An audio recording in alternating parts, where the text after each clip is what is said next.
ในตอนเช้าวันที่3 ตุลา 2025ที่ห้องประชุมใหญ่สถาบันเทคโนโลยีการสื่อสารข้อมูลข่าวสารได้จัดพิธีสลิมฉลองวันครูแห่งชาติวันที่7 ตุลาครบรอบ31 ปีเคียงคู่กับพิธีมอบรับใบประกาศนียบัตรให้แก่นักศึกษาที่สำเร็จการเรียนในศุกศึกษา 2024-2025 ให้เกียรติเข้าร่วมเป็นประธานโดยท่านไสลือสาอินทรีย์เสียงใหม่คณะประจำพรรคประธานกฎกาพรรครองรัฐมนตรีกระทรวงเทคโนโลยีและการสื่อสารพร้อมนั้นท่านปอ.ประดับไสเสยโคตกรรมการคณะพรรคกระทรวงหัวหน้าสถาบันเทคโนโลยีการสื่อสารข้อมูลข่าวสารพร้อมด้วยคณะครูอาจารย์พนักงานนักศึกษาภายในสถาบันบรรดาเค้กจากกรมเทียบเท่าและบริษัทปิ่นอ้อมก็มีหน้าเข้าร่วมงานที่มีความหมายความสำคัญอย่างพร้อมเพรียงในพิธีท่านปอ.ประดับไสเสยโคตได้กล่าวเปิดพิธีเพื่อสลิมฉลองวันครูแห่งชาติที่7 ตุลาซึ่งเป็นวันสำคัญที่ประชาชนชาวลาวได้มีการรับชมวิดีโอที่มีการนำใช้เทคโนโลยีปัญญาประดิษฐ์ในการสร้างมีเนื้อหาในการล้ำลึกถึงบุญคุณและการอุทิศตนของบรรดาครูอาจารย์ผู้เป็นกำลังแห่งหลักเปรียบดังกระดูกสันหลังของชาติในการผลิตทรัพยากรมนุษย์ออกรับใช้สังคมการสลิมฉลองวันครูบ่เพียงแต่เพื่อแสดงความกตัญญูรู้คุณแต่ยังเป็นการกระตุ้นให้กำลังใจแด่บรรดาครูอาจารย์ในการสืบต่อทุ่มเทเพื่อแห่งสติปัญญาในการพัฒนาการศึกษาให้ทันสมัยรองรับกับการพัฒนาประเทศชาติบ้านเมืองในอนาคตพร้อมเดียวกันนั้นในงานก็ยังได้มีการสรุปผลสำเร็จการเรียนการสอนศุกศึกษา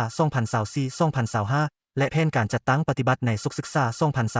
2024-2026 ซึ่งได้เน้นหนักให้ครูอาจารย์แต่ละท่านสืบต่อเอาใจใส่ด้านเวียกงานวิชาเฉพาะด้านเทคนิควิชาการที่ทันสมัยเพื่อยกสูงคุณภาพการศึกษาและการถ่ายทอดความรู้ความสามารถให้นักศึกษามีความหนักแน่นขึ้นให้นักศึกษาผู้ที่จบไปแล้วนำเอาความรู้ที่ได้ศึกษาเรียนมาประมวลใช้เข้าในเวียกงานตัวจริงให้ประสบผลสำเร็จและให้พร้อมการค้นคว้านำเอาวิทยาศาสตร์เทคโนโลยีใหม่ๆที่ทันสมัยไปประกอบส่วนเข้าในการพัฒนาแขนงการเทคโนโลยีและการสื่อสารของพวกเขาให้เติบใหญ่ขยายตัวขึ้นไปเรื่อยๆในพิธีได้มีการมอบใบย่องยอให้ครูสอนดีสอนเด่นนักศึกษาที่มีผลการเรียนดีเด่นและมอบใบประกาศนียบัตรให้แก่นักศึกษาผู้สำเร็จการเรียนทั้งในหลักสูตรภาคปกติหลักสูตรปริญญาตรีต่อเนื่องและหลักสูตรภาคคำจำนวนทั้งหมด80 คนตอนท้ายพิธีได้รับฟังการโอลมจากท่านประธานโดยเพิ่นได้ย่องยอสมเสยทุกผลงานผ่านมาของครูอาจารย์ทุกท่านเพื่อสืบต่อมูลเสื้อที่ดีเหล่านั้นเพิ่นได้เน้นหนักให้บรรดาพนักงานครูอาจารย์จงสืบต่อปฏิบัติมติกองประชุมให้ครั้งที่11ของพรรคและแผนพัฒนาเศรษฐกิจสังคมแห่งชาติ5 ปีครั้งที่6ของแขนงการต่อสู้โดยเฉพาะให้พนักงาน